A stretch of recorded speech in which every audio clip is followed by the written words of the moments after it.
tour. Jonathan, tu es là. Je te laisse prendre la présidence. Merci beaucoup. Nous avons entendu auparavant les différents investisseurs et les personnes qui mettent au point ces projets et nous avons entendu parler des défis auxquels ils sont confrontés.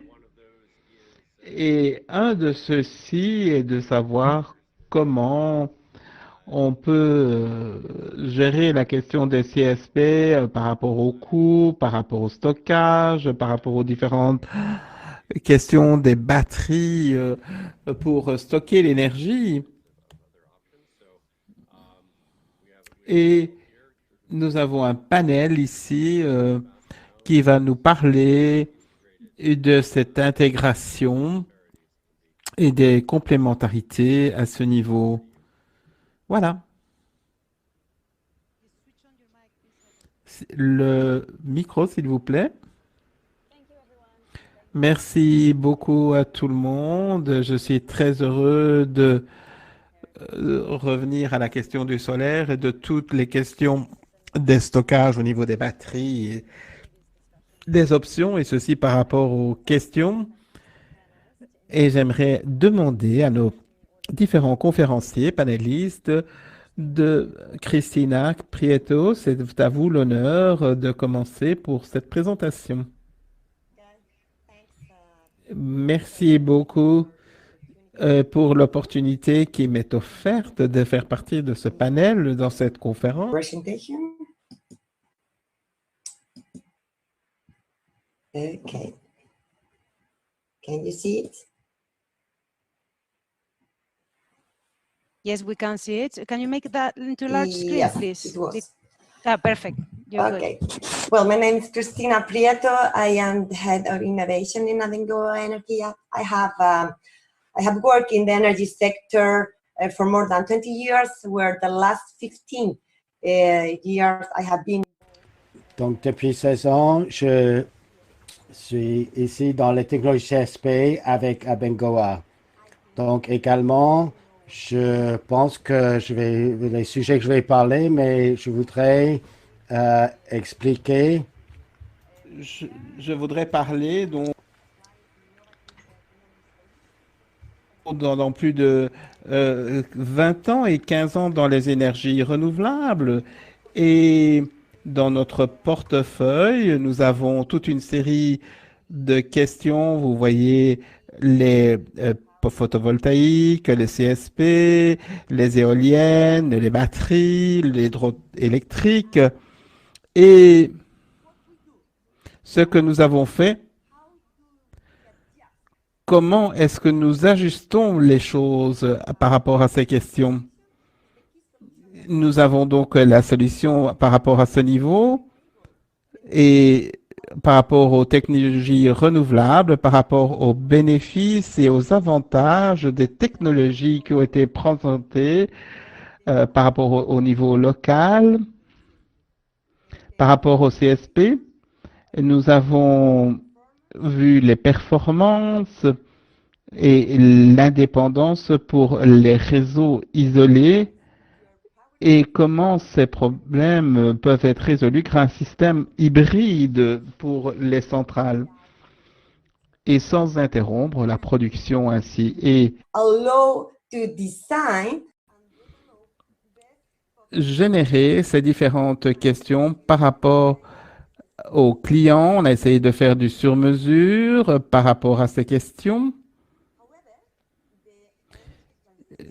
La transition énergétique n'est pas possible sans le rôle de stockage de la chaleur au niveau thermal qui ne fait qu'accroître la question du pénétration des énergies renouvelables au niveau du marché avec un système durable et modulable avec une capacité à ce niveau.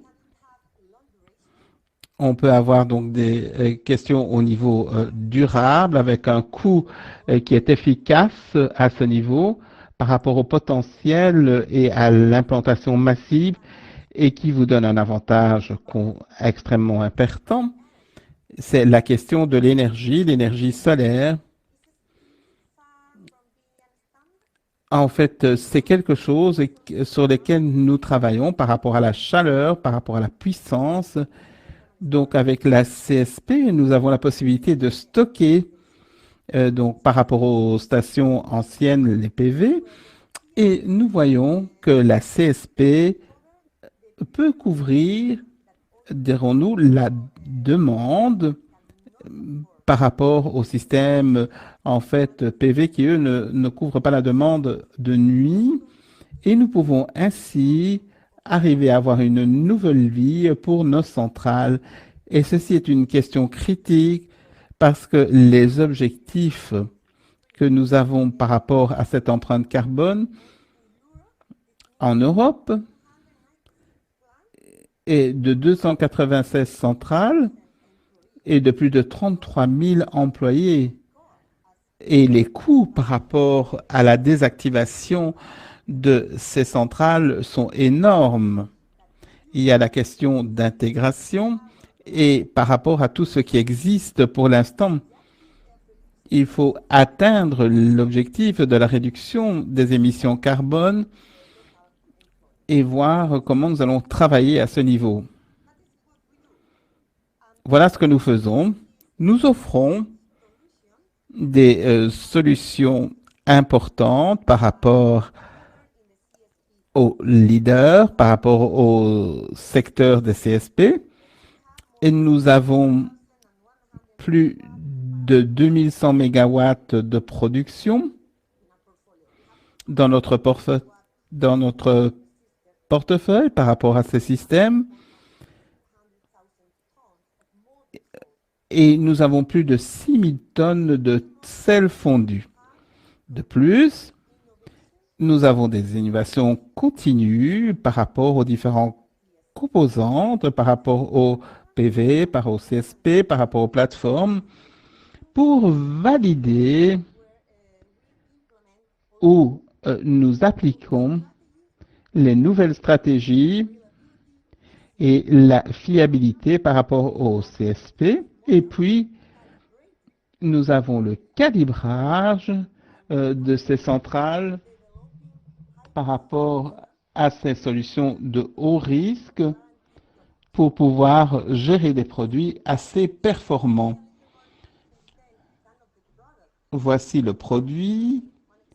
Donc, un exemple à vous donner pour une solution solaire thermale et photovoltaïque avec des sels fondus. C'est une centrale à Atacama et nous sommes une des sociétés qui a construit la centrale. Nous avons 110 mégawatts en ce qui concerne le STE et plus 17 mégawatts par heure avec le mixte donc PV et CST. Et ainsi, cette configuration nous permet d'avoir un mix avec de hautes capacités par rapport à l'alimentation de la région qui arrive à 93,5% de disponibilité de l'énergie. C'était donc important pour les industries minières et la métallurgie dans la région.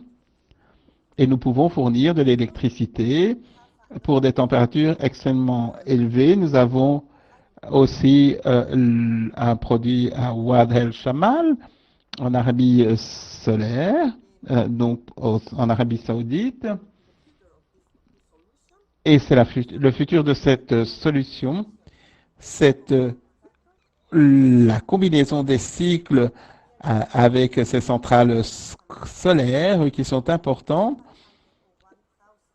Donc, nous avons 1390 mégawatts plus 50 donc par rapport au collecteur et 50 mégawatts où nous avons des fluides au niveau thermal qui sont utilisés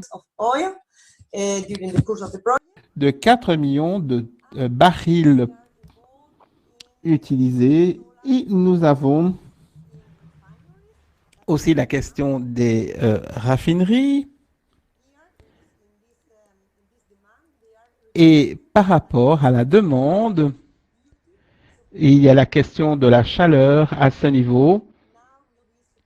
Maintenant, nous allons travailler au niveau solaire et voir quelle est la configuration par rapport à cette usine et centrale qui permet de combiner donc le thermique.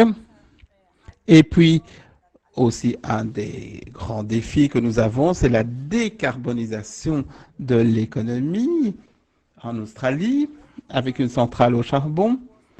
Le projet était d'avoir une turbine existante de 300 mégawatts qui serait réduite avec une combinaison du solaire, donc le photovoltaïque et aussi la concentration thermique avec un CSP et aussi un boiler au charbon. Et l'usine était de 300 mégawatts pour cette turbine. On passerait donc à 200 mégawatts. Et grâce à une journée claire d'équinoxe, on pouvait avoir des performances extrêmement importantes. C'était une solution par rapport aux mégawatts produits. Et nous avons un système qui, pour cette génération, est optimal avec une philosophie de contrôle au niveau du solaire.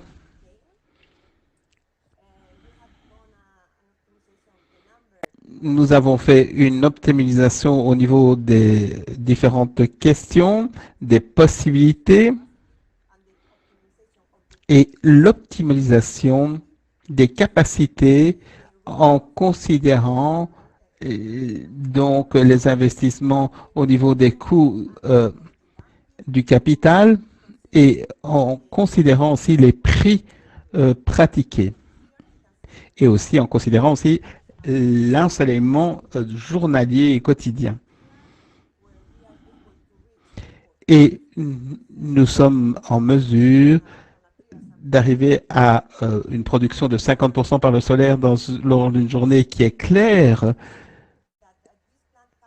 Et cette centrale peut réduire 30% de la consommation de combustible comme le fioul ou le gaz par rapport au rejet carbone dans l'atmosphère.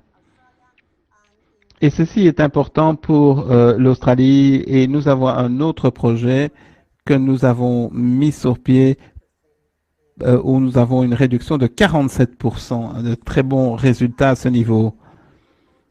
Et je conclurai mon discours en résumant, en disant que nous sommes des experts chez Abengoa au niveau des solutions hybrides, en essayant de fournir des solutions d'énergie propres et de pouvoir avoir toute une série, un éventail de services pour la construction et la mener à bien des différentes installations où nous avons les garanties nécessaires, toute la question technique et commerciale au niveau des solutions pour satisfaire les exigences des clients. Et c'est pour ça qu'Abengoa est un des constructeurs les plus expérimentés sur le marché et que nous avons la possibilité d'avoir des solutions économiques et fiables pour la décarbonisation de l'énergie sur le marché. Et voilà, je vous remercie infiniment pour votre attention.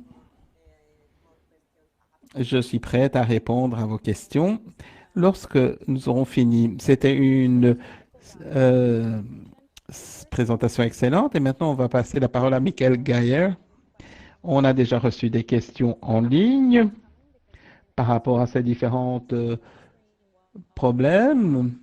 Et par rapport, nous allons recevoir le plus de questions possible. Et Michael, vous avez la possibilité à ce niveau de répondre aussi et de faire votre présentation.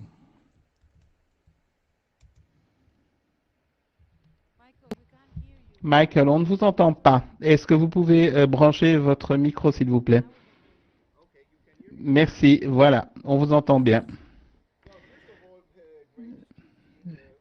C'est un plaisir d'être avec vous.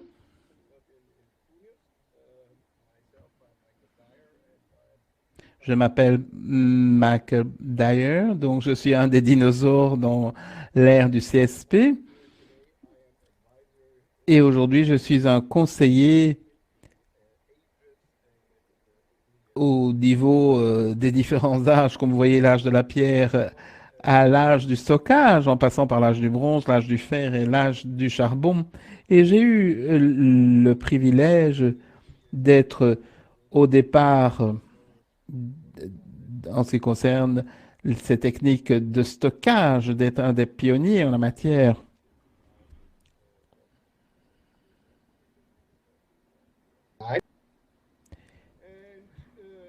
Comme je vous l'ai dit, je pense que le grand défi maintenant, c'est la question, on en a déjà parlé, du stockage. Qu'est-ce que les CSP peuvent attribuer et qu'est-ce qu'elles peuvent contribuer ou apporter à ce niveau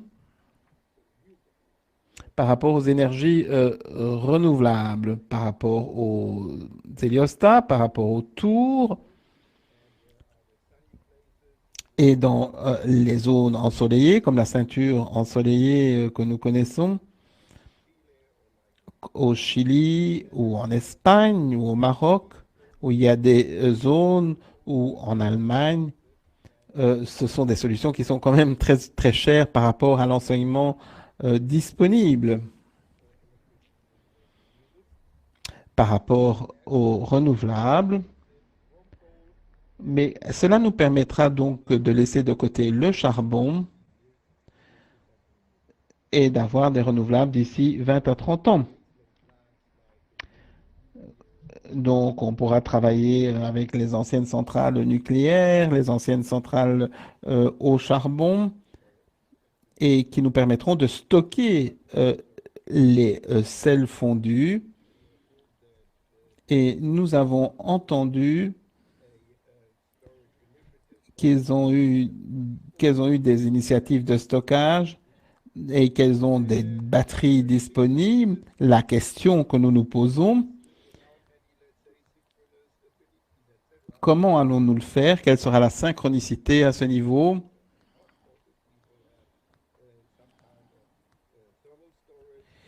Et quelle est cette capacité d'emmagasinement de stockage thermique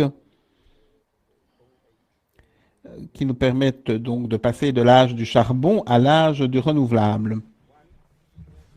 Un message clé que j'aimerais vous transmettre,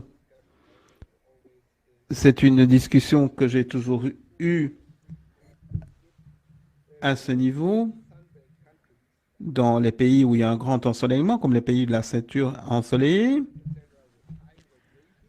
avec de grandes radiations solaires. Il y a la question évidemment qui se pose du stockage, d'utiliser donc le photovoltaïque, mais après il y a la question des batteries. Mais si on va beaucoup plus loin que la ceinture ensoleillée, et on pourrait exporter ces technologies, donc avec cette technologie de l'emmagasinement et du stockage thermique, qui pourrait être une alternative pour les pays qui ont un moindre ensoleillement. Et ça, c'est une question qui est discutée maintenant par rapport aux différentes solutions proposées. Et nous voyons quelles sont les possibilités à ce niveau. Donc, pour rajouter le stockage de sel fondu aux installations existantes avec le charbon, et ça serait des installations qui vont fermer, et on peut utiliser les connexions, les autorisations, etc. pour faire fonctionner une centrale thermique mais avec un stockage thermique et utilise ça. Donc, l'idée, c'est d'utiliser les installations de charbon une deuxième vie avec le stockage thermique. Et comment nous envisageons de le faire? Voilà. Nous rajoutons un système de stockage par sel fondu,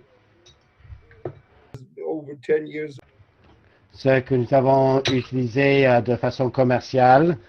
Donc, dans le monde qui c'est bancable, il y a les possibilités. On a vraiment les technologies de pointe. Donc, Christine a parlé. Donc, et ça nous donne la possibilité d'utiliser, de convertir à une installation de charbon à une installation de stockage. Donc, c'est un premier pas. Donc, voilà, vous pouvez utiliser 95%, donc avec les chaudières électriques, ou peut-être 45% maximum dans le cycle. Et vous avez une charge de 45% pour le tout. Mais dans beaucoup d'endroits, en Europe centrale par exemple, donc, vous utilisez l'électricité, mais vous utilisez ça pour le chauffement des districts. Donc, ça peut être très attrayant pour l'utilisation de ces puissances. Donc, c'est un projet de pilote, une démonstration qui est en investigation en Allemagne, en Rhénanie-Westphalie. Donc ici, je voudrais vous montrer la possibilité, la perspective pour les prochains pas à prendre. Et ça, on va développer ça par Malta Inc. Donc c'est une filiale. Donc, donc on avait des investisseurs différents qui ont créé cette entreprise et ils développent une possibilité de mettre en œuvre une pompe à chaleur pour utiliser le sel fondu pour créer l'électricité et pour ça accroître la charge, l'efficacité de la charge de ce que j'ai dit pour 40% actuellement jusqu'à 60%. Donc ici, là, il y a le mode de décharge. Donc, ça donnera la possibilité d'introduire le stockage thermique avec les technologies de la CSP et dans les pays qui ne sont pas bénis avec un ensoleillement très important. Donc, je voulais ici vous ouvrir la contribution, ouvrir la discussion pour la vue que c'est dans ces pays qui on ne doit pas uniquement considérer les batteries de lithium-ion, on doit considérer également la possibilité, la faisabilité d'utiliser le stockage thermique par la CSP avec les installations existantes pour les systèmes de stockage. Et donc, contrairement à la pratique de lithium-ion, donc, ils ont vraiment un passé prouvé et ils peuvent fournir les services complémentaires, etc. Donc, avec ça, je voudrais conclure et simplement vous donner ça comme une contribution créative pour la discussion sur les technologies de stockage dans la transition énergétique des carburant. Merci beaucoup, Michael. C'était très important. C'était super. Je voudrais donner à tous les panélistes les questions que nous avons. Il y a plusieurs questions pour vous, Christina. Si vous pouvez regarder en bas de l'écran, vous pouvez les répondre. Nous aurons un peu de temps à la fin pour les questions et les réponses. Merci, Michael. Maintenant, Marc, c'est à vous la présentation et une introduction, s'il vous plaît. Oui, est-ce que tout le monde m'entend? Oui, nous vous entendons. Bonjour tout le monde et bonjour aux gens aux États-Unis et merci de m'avoir donné la possibilité de présenter le travail d'Enrel pour ces discussions qui les autres orateurs ont été vraiment très intéressants. Je m'appelle Marc Mejos, je suis avec Enrel depuis une trentaine d'années. Je suis également un dinosaure. Comme Michael, peut-être pas aussi âgé que lui, comme dinosaure, mais je suis dinosaure, mais je gère le problème de CSP depuis une longue période et maintenant je suis gestionnaire pour les systèmes d'énergie thermique à Enrel et je suis l'agent d'opération pour le solaire dans mon entreprise. Donc, je voudrais commencer avec une capture d'écran de une histoire récente qui a été fournie par l'installation Deep Dive. C'est la question que est-ce que le moins cher, c'est pas forcément le meilleur. Donc, le prix aux États-Unis, on a reconnu que le solaire en concentration peut être mieux que des PV plus chers avec les nouveaux outils parce que le CSP n'est pas forcément la technologie la moins chère, mais il faut avoir une tarification pour sa valeur. Donc, nous faisons beaucoup de travail dans ce domaine. Je représente une partie du programme solaire et NREL fait des choses sur l'intégration du réseau, les systèmes solaires, donc pour les systèmes d'énergie renouvelable et nous regardons de façon plus approfondie de l'hybridisation et donc pour cette discussion actuellement. Donc il y a un certain nombre d'outils que je vais évoquer et il y a des outils que nous avons dans notre boîte à outils pour regarder la simulation de la CSP dans le réseau et si nous regardons ces outils à partir des années de capacité en augmentation avec nos différents systèmes. Donc, jusqu'à Plezos, qui est moins d'un système de moins d'une heure et finalement une modélisation par heure ou moins d'une heure pour la production des installations. Donc, je vais parler de chacun de ces systèmes et je vais répondre aux questions après si vous en avez. Donc, spécifiquement, c'est vraiment pour les États-Unis. Donc, rapidement, donc le modèle REED, donc c'est le déploiement d'un système énergétique. C'est une capacité qui regarde les scénarios de la CSP et d'autres technologies renouvelables et de stockage dans le réseau des États-Unis, commencer aujourd'hui et regarder jusqu'en 2050.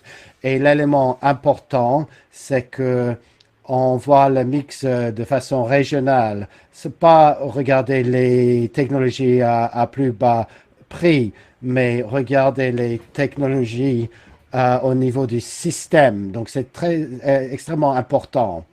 Donc, nous avons utilisé ce modèle REEDS pour nos projections de CSP et je pourrais répondre aux questions à ce sujet, mais on a utilisé la modélisation pour la CSP.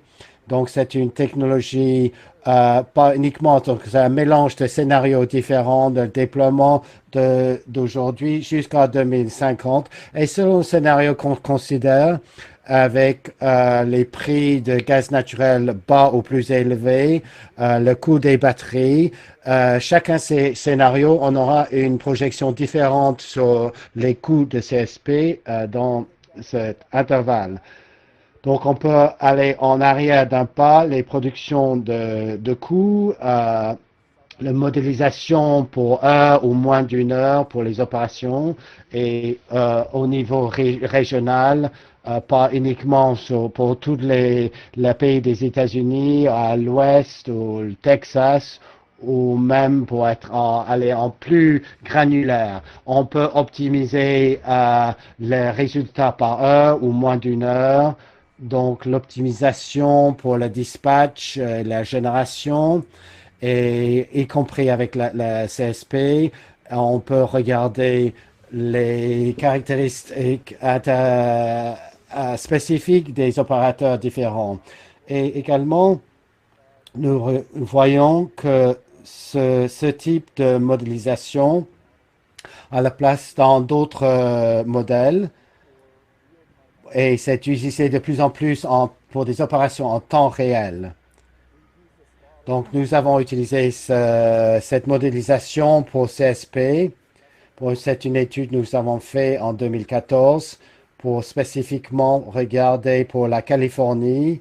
Donc, avait seulement un portefeuille de 30%. Ils veulent atteindre 100%. Mais utiliser les coûts de production. Donc, vous avez peut-être vu ça. Nous avons rajouté CSP. Donc, à peu près à 5 à 6 centimes de plus élevé avec le stockage et sans le stockage. Donc, on peut poser la question sur les batteries et la PV également. Bon, finalement, l'autre modèle, c'est le modèle de conseiller système, System Advisor Model, sont disponibles. Donc, c'est une modélisation par heure ou moins d'une heure avec les technologies de stockage par tour, avec le processus funnel de l'assistance générique et ça comprend également la modélisation de PV, biomasse, géothermique et également on voudrait regarder d'autres systèmes de batterie pour les comprendre dans la modélisation. Il y a les scénarios financiers différents par rapport à ces systèmes différents pour le PV. Donc, il y a beaucoup d'analyses, de possibilités d'analyse très avancées avec l'analyse statistique et des paramètres pour optimiser le dispatch au niveau des prix. Bon, un autre outil que nous avons qui est en développement avec le département d'énergie, c'est le modèle hybride de système. Donc, c'est pas encore disponible, c'est en développement, mais nous avons quelques mois. Nous voulons analyser spécifiquement les technologies pour les marchés différents. Donc, c'est un exemple de ce que nous faisons en interne pour les systèmes hybrides de CSP, PV. Tous ces résultats de ces rapports sont disponibles au lien ici. Donc, c'est disponible. Si vous allez à ce lien, vous tapez mot-clé. Donc, Paul Denholm, Jenny Jorgensen ou moi-même, et le mot-clé Concentrating Solar Power, vous allez trouver ça. Nous avons regardé la valeur de capacité. Donc, pour la colocation avec l'éolien, l'analyse de CSP, l'estimation des valeurs et les lignes directrices de faire les évaluations, des études d'évaluation et l'estimation des technologies solaires à échelle et les méthodes d'analyse de la valeur économique spécifiquement pour le réseau chinois. Donc, il y a des analyses par rapport au pays. Et ici, avec ça, donc pour en résumer, donc les planificateurs des installations peuvent utiliser un ensemble d'outils pour avoir des échelles d'une seconde à plusieurs années pour prendre des décisions d'investissement. Donc, c'est important que la représentation inadéquate pour la SPE à l'intérieur des outils, ça peut introduire des barrières à l'acceptation de la CSP. Donc, il peut avoir, si on n'a pas utilisé ces outils pour comprendre la CSP, pour justifier vous pouvez le justifier avec ces outils. Enel a développé les outils pour être généralement appliqués au réseau américain, mais on l'a appliqué à d'autres régions et on a des ateliers pour l'utilisation de ces outils. On a accueilli une douzaine de personnes au Chili, par exemple, pour apprendre comment utiliser les différents outils, même s'ils utilisent leurs propres outils. Merci beaucoup. Merci beaucoup, Marc. C'était excellent. Donc, pour être efficace, on va passer directement à Luis Crespo, s'il vous plaît. Can you hear me? Vous m'entendez? Yes. Oui. Merci. On va partager mon écran. Vous le voyez, l'écran? OK. Merci beaucoup. Merci, Heather. Donc, je suis très content d'être avec vous. Je suis désolé que, à la suite de la présentation de Michael et de Mark, les références aux dinosaures, je suis désolé que vous pouvez voir que nous sommes tous dans le parc jurassique. On est à l'âge de pierre. Donc, mais de toute façon, je suis également donc depuis hier, je suis officiellement en retraite. Je suis dans ce domaine depuis les années 70. Donc, je suis quelqu'un, pour être appelé dinosaure, c'est moi. Félicitations. Merci beaucoup. Donc, je suis toujours le président de Protomos Solar. Donc, c'est pas moi qui m'occupe de l'oxydation quotidiennement, mais je voudrais partager mes pensées avec vous. Donc, je vais commencer. Donc, c'est un résumé et j'aimerais bien que c'est pour les planificateurs, les politiques, s'ils peuvent nous écouter. Si ce n'est pas le cas, j'aimerais bien que tous d'entre vous qui peuvent être inspirés par mes diapos, vous les utilisez librement pour passer le message aux politiques et décisionnaires dans vos pays différents, dans vos niveaux. Dans mon expérience, dans ma présentation, c'est basé, donc ça fait plusieurs années, d'essayer d'utiliser les rapports qui sont très utiles, très précis, très bien. Donc, regardez-moi, je suis plus beau, plus fort que le PV. Et je me suis rendu compte que le marché a besoin d'être convaincu. Et les dictionnaires, ils sont hâte de voir la valeur de la CSP en Espagne. Donc, ils n'étaient pas sensibles à ce genre d'argument.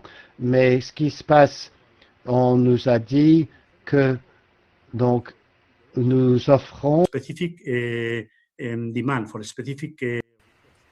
Pour la demande.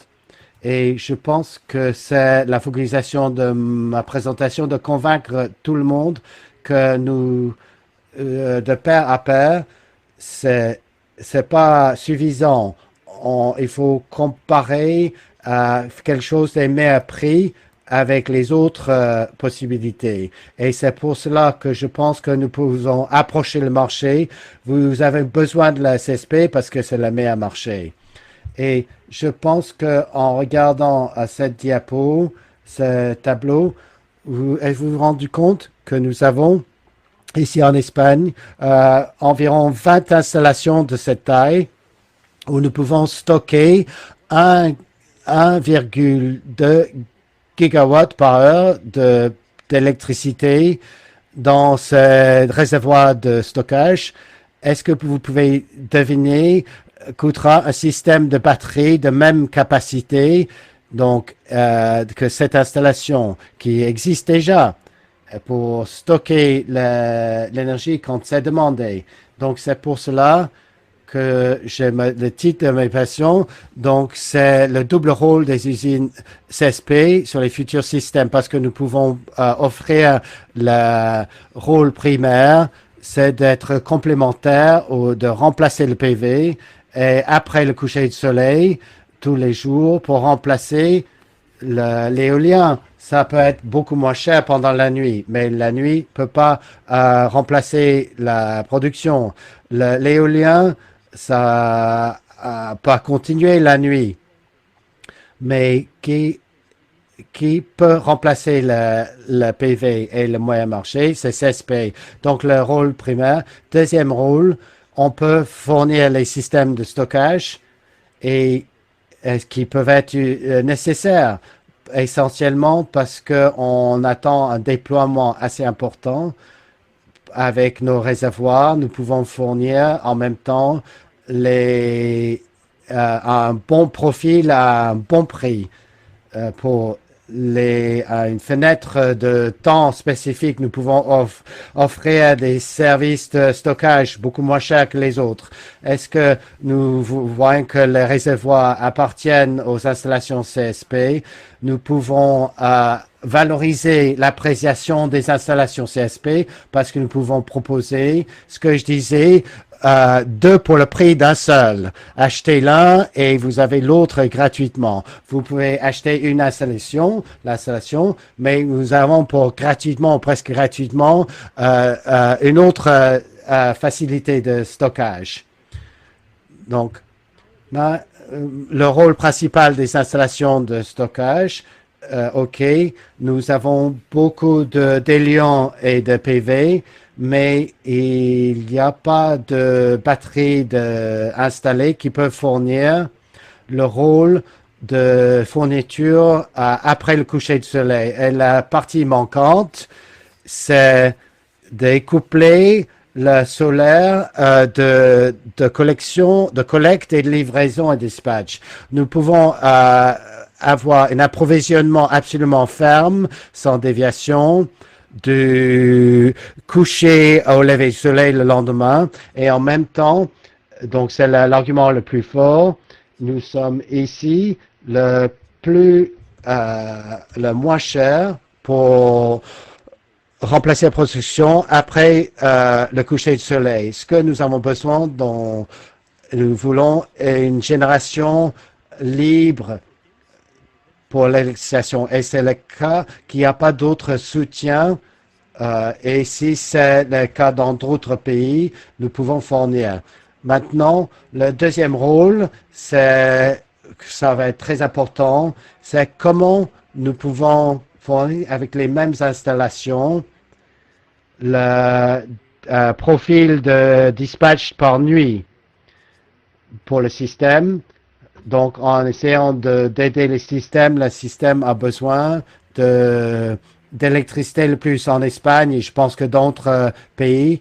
Donc, c'est environ vers 8 heures à 10 heures le soir. Donc, c'est le moment où nous avons besoin des pics, où vous voyez les pics sur le graphique, et comment les installations peuvent le faire sans des investissements supplémentaires. Et quand je parle aux opérateurs, ils me disent que je suis tous les mois de novembre, le 24 novembre, le 8 heures du soir. Donc, quand on a des installations, ils sont prêts et ils s'ouvrent pas. Et ceci ne se passe pas avec le photovoltaïque, c'est tout à fait différent. C'est la manière dont nous pouvons prendre en compte ces systèmes et les évaluer par rapport à ces différentes questions. C'est important par rapport à ces questions.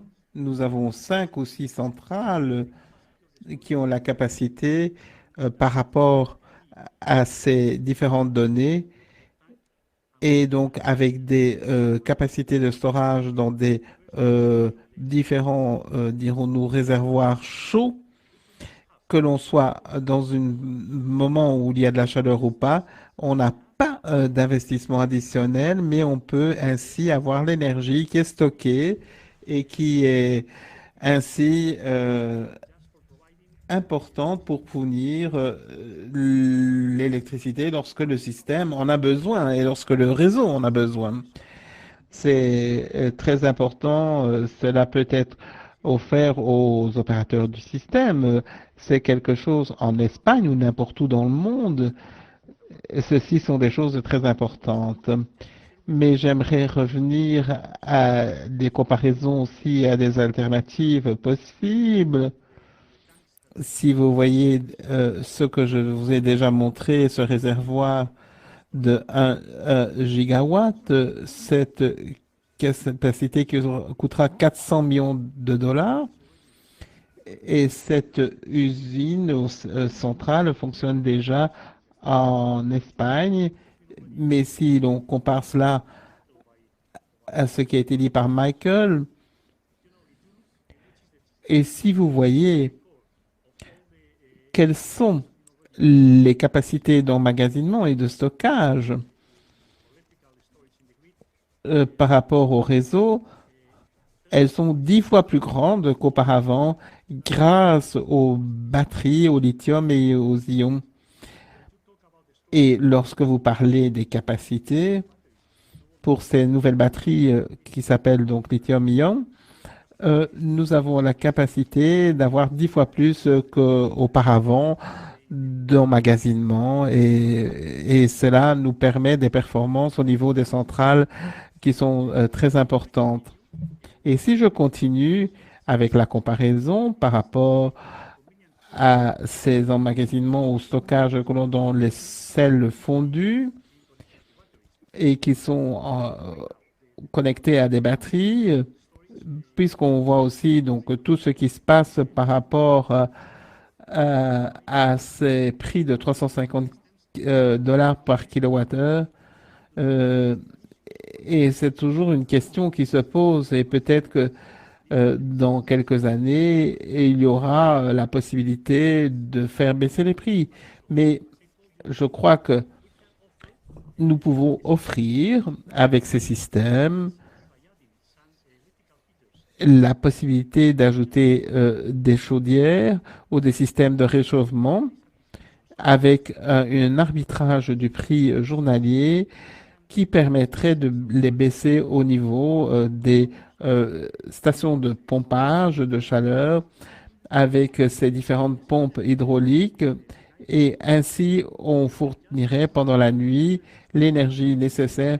On peut acheter et soit restaurer ou la mettre sur le réseau à des prix qui sont tout à fait compétitifs. Et cela pourra être fait grâce à ces combinaisons de systèmes et grâce à ces centrales. Mais je ne sais pas si ces stations de pompage auront du potentiel de croissance, mais simplement pour vous donner une idée, la capacité de mégawatts qui peuvent être stockés coûteront grâce à ce système plutôt en faisant notre travail. Si vous voulez avoir la même capacité, vous pourrez épargner 20 milliards de dollars en batterie. Et je pense que ça, c'est très important. C'est une solution, donc, avec ces pompes au niveau donc hydraulique qui vous permettront de gérer cette solution. Et grâce à ce système, nous pourrons avoir au niveau des ressources la possibilité donc d'injecter cette électricité pour faire marcher ces pompes et alimenter les lacs réservoirs qui permettront d'épargner sur les batteries. Et puis donc, j'ai parlé des différents systèmes, mais d'après moi, tout cela évolue très rapidement et cette génération de production d'électricité dans les pays ensoleillés évoluera très rapidement entre 2030 et 2040 et ce seront en fait des solutions pour apporter un soutien à l'énergie produite par les centrales fossiles. D'après moi, au niveau du système, la deuxième considération est de considérer comment ces services pourront être mis en place avec des investissements qui ne seront pas nécessaires au niveau des la gestion des produits, mais qui seront des investissements efficaces et ces différentes centrales pourront offrir une bonne performance par rapport, on en a déjà parlé aux centrales voltaïques, donc on en a déjà parlé ce matin. Il serait important pour nous Donc, si on pouvait aussi remplacer donc le X par de l'hydrogène, et ce pour la chaleur industrielle. Donc, si l'on ajoute l'hydrogène dans des cycles combinés, nous verrons comment les turbines permettront de générer ces chaleurs qui seront réinjectées en tant qu'électricité dans le réseau. Parce que, en fait, il y a des pays où il n'y a pas trop de soleil et ceci nous permettrait d'avoir donc un échange entre les pays ensoleillés et les pays où il n'y a pas trop de soleil. Et on pourrait ainsi très aisément avoir une électricité à un bas prix sur le marché grâce à ces solutions innovatrices, grâce à nos systèmes de conversion, sans causer ou sans impliquer d'autres investissements. Et donc, on pourra avoir une structure qui serait achetée et aussi avoir une structure de stockage. Donc, on aura donc un achat à faire et l'autre sera gratuit. Voilà, merci beaucoup pour votre attention. Merci, c'était très intéressant. Je pense que c'est un honneur d'être avec vous à l'écran et de participer par rapport à ces discussions extrêmement intéressantes. Et grâce aussi à tout ce que vous avez fait durant votre carrière. Et j'aimerais demander à Jonathan combien de minutes il nous reste pour les questions.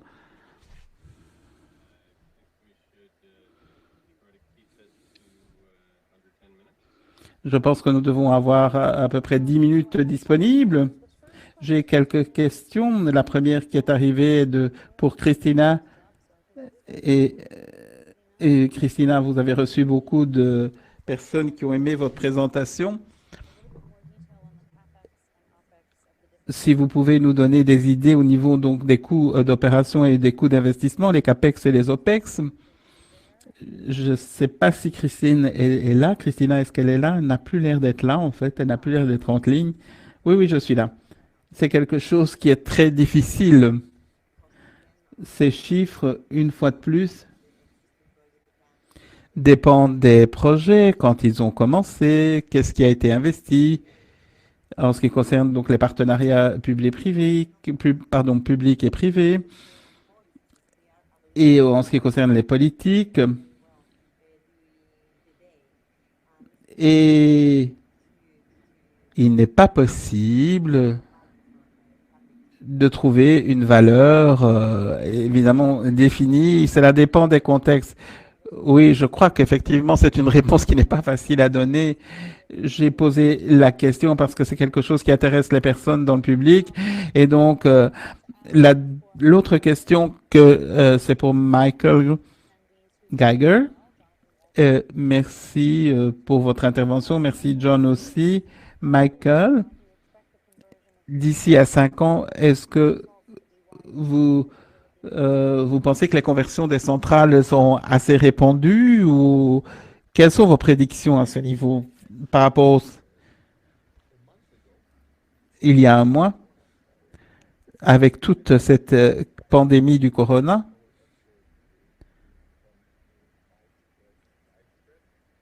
On voit que les choses évoluent.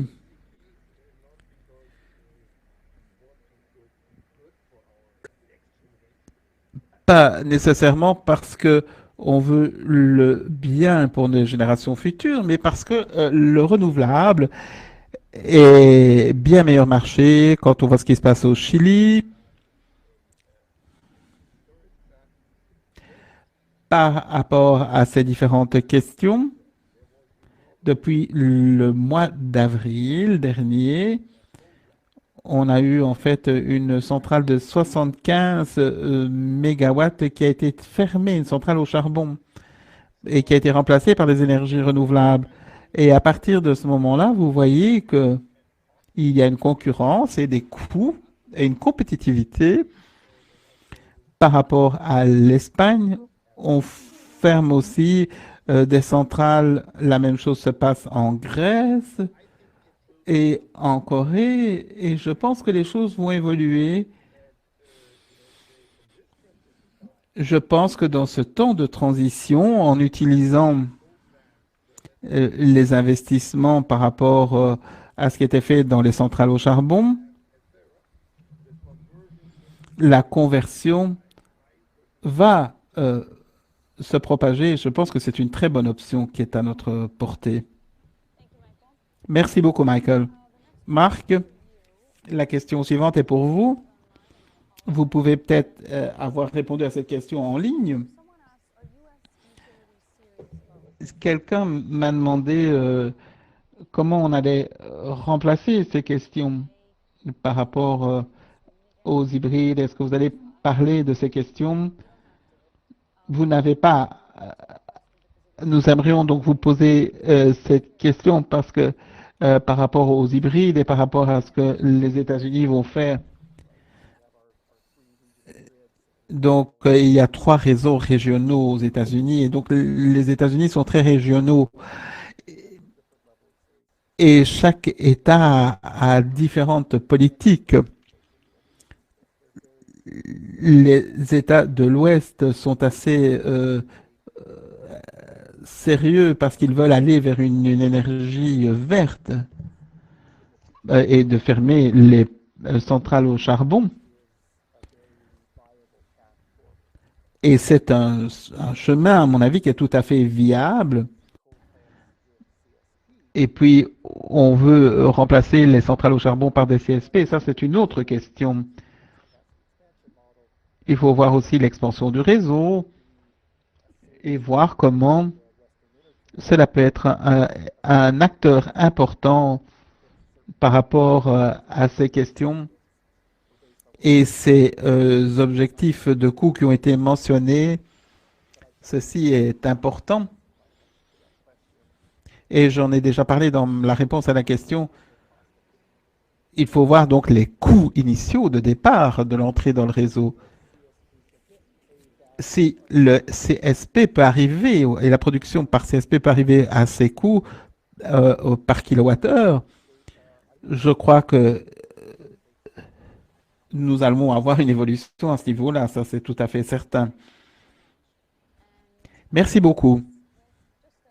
Louis, 1 minute ou 2. Je voulais vous poser une question par rapport à la concurrence et la compétitivité. Donc, avec ces questions de stockage pendant 2 ou 3 heures, est-ce que ce serait quelque chose d'envisageable pour les nouvelles générations? Ah, malheureusement, il faut débrancher le micro. Voilà. Est-ce que vous m'entendez? Oui, oui, tout à fait. J'apprécie cette question. Cela me rappelait lorsque j'ai essayé de vendre mes centrales et en disant que cela avait une valeur ajoutée par rapport à cette idée. Je n'ai aucun doute que donc les centrales avec les batteries sont beaucoup plus importantes par rapport au CSP. Et il y a aussi la question du soleil et de l'ensoleillement. Et voir en fait le prix à la production. Je crois que ce qui est important, c'est de voir la question des batteries, voir le rôle que l'on va faire en ce qui concerne les audits, les fréquences qui vont être importantes par rapport à la question des renouvelables. Est-ce qu'elles seront appliquées ou pas? Est-ce on va appliquer des taxes par rapport aux énergies conventionnelles? Et il y aura beaucoup de choses à résoudre, à mon avis, et de défis à relever. Je ne sais pas si on peut comparer les pommes et les poires, ça c'est autre chose. Est-ce que en fait il y aura des taxes en fait et qu'est-ce qui va se passer lorsque le soleil se couche? Est-ce que sera donc la CSP avec les questions de stockage? Et on verra dans la prochaine décennie tout ce qui va se passer. Et j'espère que, et je l'ai dit ce matin,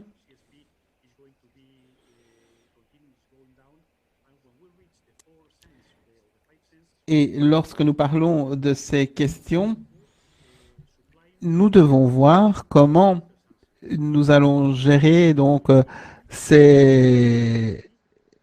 est-ce il y aura des solutions beaucoup plus chères lorsque le soleil se couchera? C'est un petit peu quelque chose que nous devrons analyser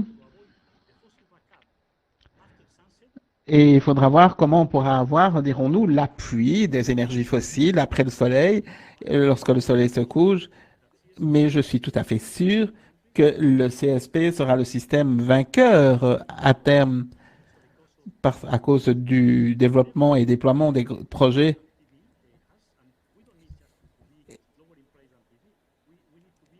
Il faut avoir des prix donc qui soient adaptés aux services dont le réseau a besoin. Je pense que je ne sais pas si ces heures supplémentaires sont nécessaires. Si on me demande de payer plus après le coucher du soleil, pourquoi pas? Mais je crois qu'il faudra voir donc quel est le système qui sera utilisé et quel sera le mix utilisé. Ça, c'est une option. Merci, Louis. Jonathan, je pense que c'est la fin de notre séance. Nous sommes en retard, mais je voulais remercier les différents orateurs. Je suis tellement impressionné. Je suis triste de ne pas voir les personnes face à face, mais je suis très heureux de voir euh, pouvoir travailler grâce à l'Internet parce que nous sommes connectés et nous sommes ensemble. Et je dis au revoir à tout le monde et ça a été un plaisir. Merci, Christina. Merci, Louis, Michael et Marc. Louis, je suis sûr que nous allons vous voir même si vous partez à la retraite, mais je suis sûr que nous vous verrons encore.